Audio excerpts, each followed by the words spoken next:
नमस्कार, मैं हूं प्रतीक भावल और आप देख रहे हैं देश और दुनिया के बाजार पर न्यूज प्लस 21 का एक्सक्लूसिव बुलेटिन बाजार हलचल। दूरसंचार विभाग ने वापस की 6,000 करोड़ की बैंक गारंटी। भारतीय एयरटेल और वोडाफोन आइडिया के शेयरों में दिखा उछाल। न्यूयॉर्क एक्सचेंज से डी लिस्ट होगी चीन की दिग्गज कंपनी दीदी ग्लोबल। हांगकांग में लिस्ट होने की है तैयारी।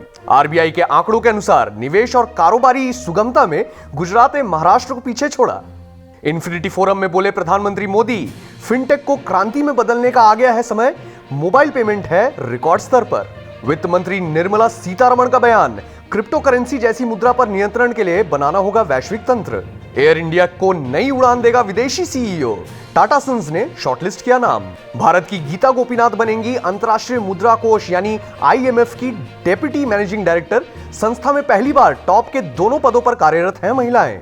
आम आदमी को लगेगा झटका, 1 जनवरी से महंगा हो जाएगा एटीएम से पैसे निकालना। सस्ते में सोना खरीदने का आज है आखिरी मौका।